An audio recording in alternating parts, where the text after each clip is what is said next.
Okay, this is not a drill. Wiccan is officially in the MCU. I repeat, Wiccan is in the MCU, and I am so excited and surprised, but also not remotely surprised. It is a weird feeling because it is one of those things where everyone knew exactly who this character played by Joe Locke, who it was going to be. But when it was revealed, it was jaw-dropping, especially because Agatha, the way that's revealed is by Agatha going up to him at the end of the episode and saying, "You are just like your mother." His mother's Wanda Maximoff, aka the Scarlet Witch, aka Elizabeth Olsen, in case you're not aware. But anyway, I mean, that is a banger of a line. And honestly, Kathryn Hahn has so many great lines in this episode alone. But getting back to Wiccan, we see Wiccan use his powers to control Jen and Lilia, to throwing Agatha to the quicksand, and then them being blasted into the quicksand themselves. I don't think he actually killed them, mainly because we're halfway through the series, so they have to still be alive. But also, I don't think that's in his character and his nature. Much like his mom, he has a lot of power, not a lot of control over it. But deep down, I think that they really are good people, and so that's just my theory. I'm so excited for next week's episode to find out more, potentially get some kind of backstory as to how Teen got involved with Agatha in the first place, which I think is what we're going to get next week, or if not, very soon. But let's talk about what led to Teen's powers being awakened, because a lot of it stems from the title of this, which is Darkest Hour, Wake Thy Power. So what was the events that led to this darkest hour? Well, when we get to the start of the episode, we see that the Salem Seven can take the forms of different animals, and that they have been watching Agatha really carefully and have been waiting to strike and to get their revenge. What exactly do they want to get revenge for? Well, we find out in this episode that Agatha actually murdered their parents in Salem, which was her coven, who she took the powers from, and they were the kids of those witches. And so they are bent on revenge. And a big theme of this episode is very much the kind of more of the dark side between, parent and child. A lot of those things that are brought over, the trauma that comes across generations. Whereas last week's episode was about breaking these cycles and, parent watching over their kids. This is the complete opposite. But getting back to this episode, after they're chased by the Salem Seven, they get on broomsticks, and I think that this ritual of the broomsticks, where they have to actually make one for another person, I think that's really an interesting thing. I don't know if it's something that's been around in some other medium or some other lore of witchcraft, but I thought it was really interesting and it really worked. And they're definitely going to make this like a theme park ride at some point, because that looked really fun. But once they get to the next trial, we find out that it is a trial for Agatha, where she has to commune with the dead. And she has a lot of, like Rio says, she's put a lot of bodies in the ground. So they could be a number of people there. But it is actually her mother who ends up being the person they're communing with. And her mom, let me just say, she's not gonna get a card on Mother's Day. She is so evil, and she possesses Agatha, and Agatha starts to contort and get all Evil Dead and / exorcism like. And so it was a really cool visual to see, but also just so heartbreaking, because now we understand a little bit more about what led Agatha to be so bad, because her mom straight up says in this episode that she should have killed her when she came out of her body.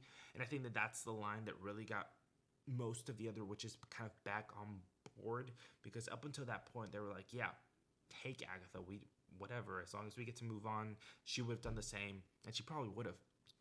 But that line really touches a lot of them. And one of the things that really I appreciated was the further exploration a little bit of Rio and Agatha's history.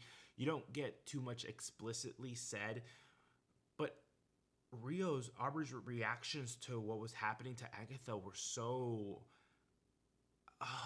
they just kind of got you right here, because you can tell she really loves Agatha, and she's like, I don't care, we can't leave her with her mother. And it's just, I don't know why those little moments really got me. This episode goes by so quick, and it is the shortest episode, but so much happens in this episode. So yes, you learn, Rio kind of really cares about her.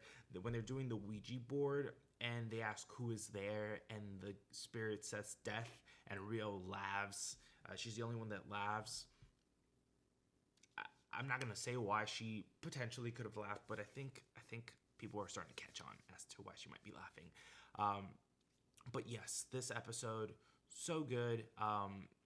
And again, there's something compelling about what's happening with Agatha in a way that I feel like I'm a little scared for her actually after this episode.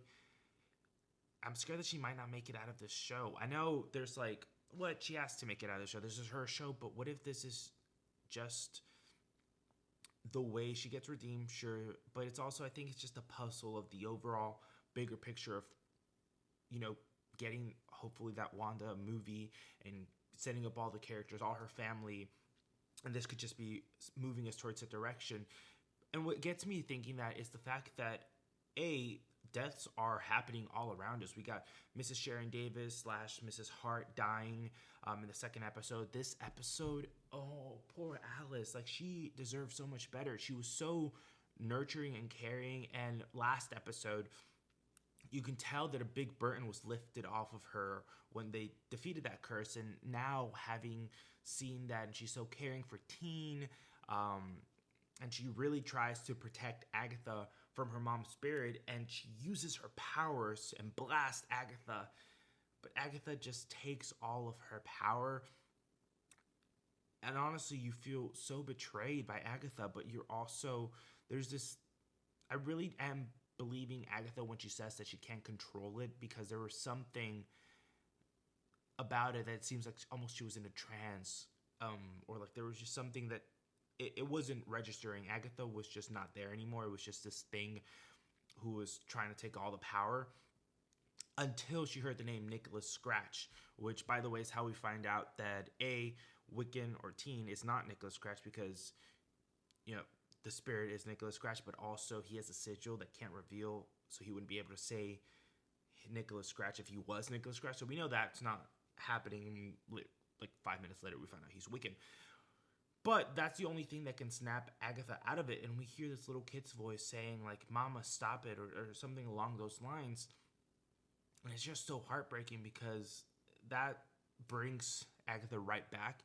And I think that is something that either something similar or something that happened with Wanda in WandaVision. I believe, I can't quite remember it. I could be making this up, but I feel like that was something that her kids are really the ones that kind of snap her back to reality, or the version of reality that we're in.